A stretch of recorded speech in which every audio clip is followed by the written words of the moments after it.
Welcome back to another edition of Arizona Wildcats Insiders Podcast. I'm your host, Troy Hutchison, and we are officially 4 days away from Arizona kicking off the 2025 college football season against Hawaii in Tucson on TNT with a 7:30 kickoff time. Arizona will be honoring former legends like Tetero McMillan, Randy Robbins as they go into the Ring of Fame, becoming the 53rd and 54th member to get that honor, being in the Ring of Fame. Also, Jonas Avenea will be in attendance as one of the co-captains of the honorary captain of this game versus Hawaii. Same with Tyler Loop, with both being on their bye week before they start the NFL season the very next day. Or the very next week. So, the atmosphere is crazy. Arizona's ready to roll. People are excited. The team's excited. Brett Brennan's entering year 2 of the Brett Brennan era. After an underwhelming 4-8 season, the Wildcats kind of revamped their coaching staff, bringing in Seth Dagey as offense coordinator, Danny Gonzalez as defense coordinator, promoting him from the linebacker coach. Josh Bringle comes in as the linebacker coach, filling that void left by Danny Gonzalez. Josh Miller joins Seth Dagey from Marshall over at Arizona as the tight ends coach. And also Joe Salavea is back in the locker room as the defensive line coach and associate head coach, coming from Miami as one of the top defensive line coaches in the country. And lastly, Craig Nivar, not to be forgotten, is now the special teams coordinator for Arizona. The barbecue man himself, the baseball lover, Craig Nivar, is going to be leading the special teams unit. Now, during training camp, we graded Arizona. We saw their performances. We saw Tetero McMillan step up, learn the offense, become more of a vocal leader out there on the field, which the coaching staff challenged him to do. Offensively, also, we saw receivers like Chris Hudson, Javion Watley, Luke Wyson, Trey Spivey, and others make massive impacts in the receiving core. Last year, Tetero McMillan was phenomenal, but outside of that, there was nothing behind T-Mac. There wasn't anything there. It was very thin. This year, Arizona goes 6 to 8 deep at the receiver position. A lot of talent there. Love what they're doing in that room. Running back group kind of revamped too. Again, losing Ja'Cory Krosky Merritt to the NFL draft and also eligibility stuff kind of hurt Arizona throughout the year. Was only able to play in one game. This year, they're going to be relying on Kedrick Risano to be the lead back for the Wildcats as the depth chart has come off. And then Ejmel Mahdi from Texas State coming over, looks really agile, really versatile. And lastly, but not least, you also have Quincy Craig from Portland State that transferred over. Very good one-directional speed. Just shoots out of a cannon when hitting the hole. Just elite speed there. So a lot of depth, a lot of speed in the running back group as well. Defensively, a lot of the same faces with Genesis Smith back, Dalton Johnson back, Traden Stukes back, and Tay Brown back along with Trey Smith. A lot of good defenders coming back for Arizona. They revamped the defensive line a little bit. Deshaun McKnight comes over from UT Martin. Tia Savea is back in Tucson after spending 1 year in Texas. And then bringing in linebackers like Max Harris and Riley Wilson to shore up the group. This is a very special unit. The secondary is loaded. I think this could be a very good defense. Is it going to be elite? I don't think so. But is it going to be maybe a top 40 defense? It could be.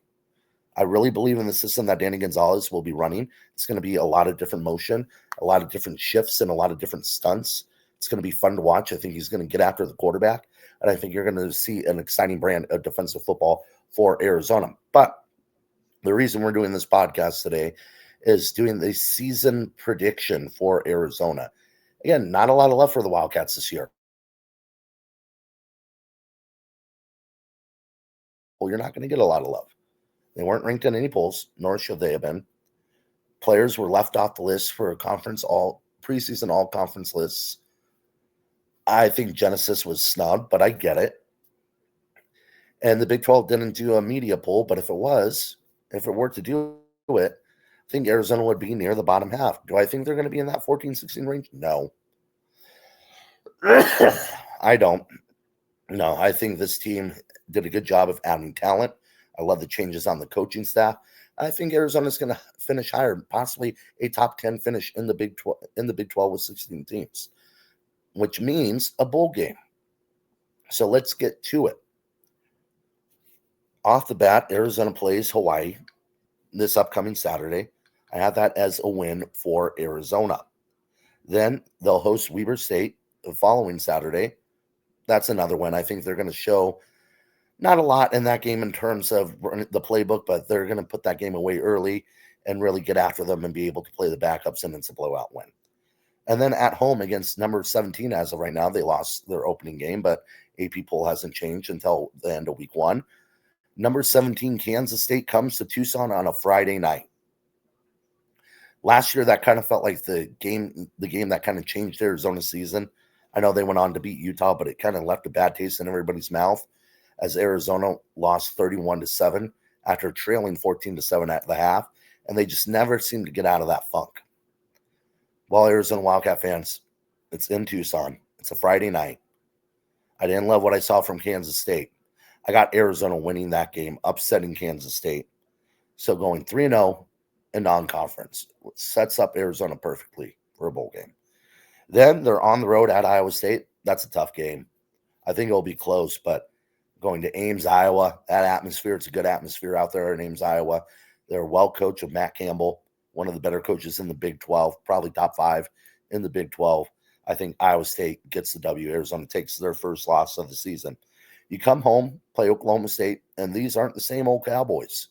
This isn't your Mike Gundy Cowboys of old where they're competing for Big 12 titles, competing to try to get to the college football playoffs or championship game. They don't have a Des Bryant. They don't have a Justin Blackman. They don't have an Ollie Gordon. They don't have those dudes right now. And last year, they were terrible. So I think Arizona gets that win. No offense to Mike Gundy, but I think we are seeing the end of the Gundy era for the Cowboys. Then Arizona hosts BYU. Now, this is interesting. I think if BYU still had their quarterback before he transferred out with that situation, I'd have probably picked BYU here. But I'm going with Arizona. They're going to get that W at home. So that's 2 straight wins for the Wildcats, and that improves their record. Let's see here to 5-1 on the season. And then you're on the road at Houston. Houston's a terrible team. It's going to take a lot for them to get back to normal, get back to winning football. They have facilities, but it's all about NIL. We'll see what the coach does there. I think there's a lot of transition there. Arizona gets that W. They move to 6-1 on the year. Now, here's where things get a little rocky. And that's actually, 1, 2, 3.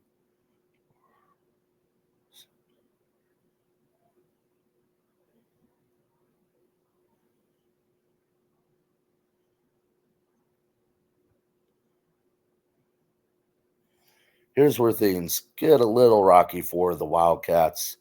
I have Colorado beating the Wildcats on the road. I think that's going to be a tough game for Arizona. I just don't love that matchup for Arizona. Just the fact that it's a road game. Colorado's a good atmosphere. I think Arizona loses a close one there.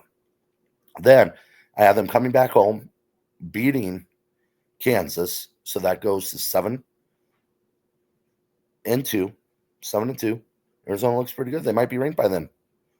But you go on the road to Cincinnati, and I think you have a disappointing game there. You get a loss there.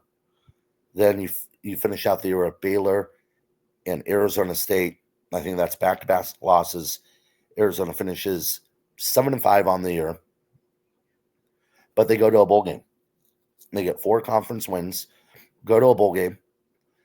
The losing streak at the end kind of hurts. I get that. But I think they're going to have a really good year. They'll get to the bowl game, probably Vegas Bowl, LA Bowl, something like that, New Mexico Bowl, and they might win that. So I think that's a positive year for Arizona after an underwhelming first year for Brent Brennan.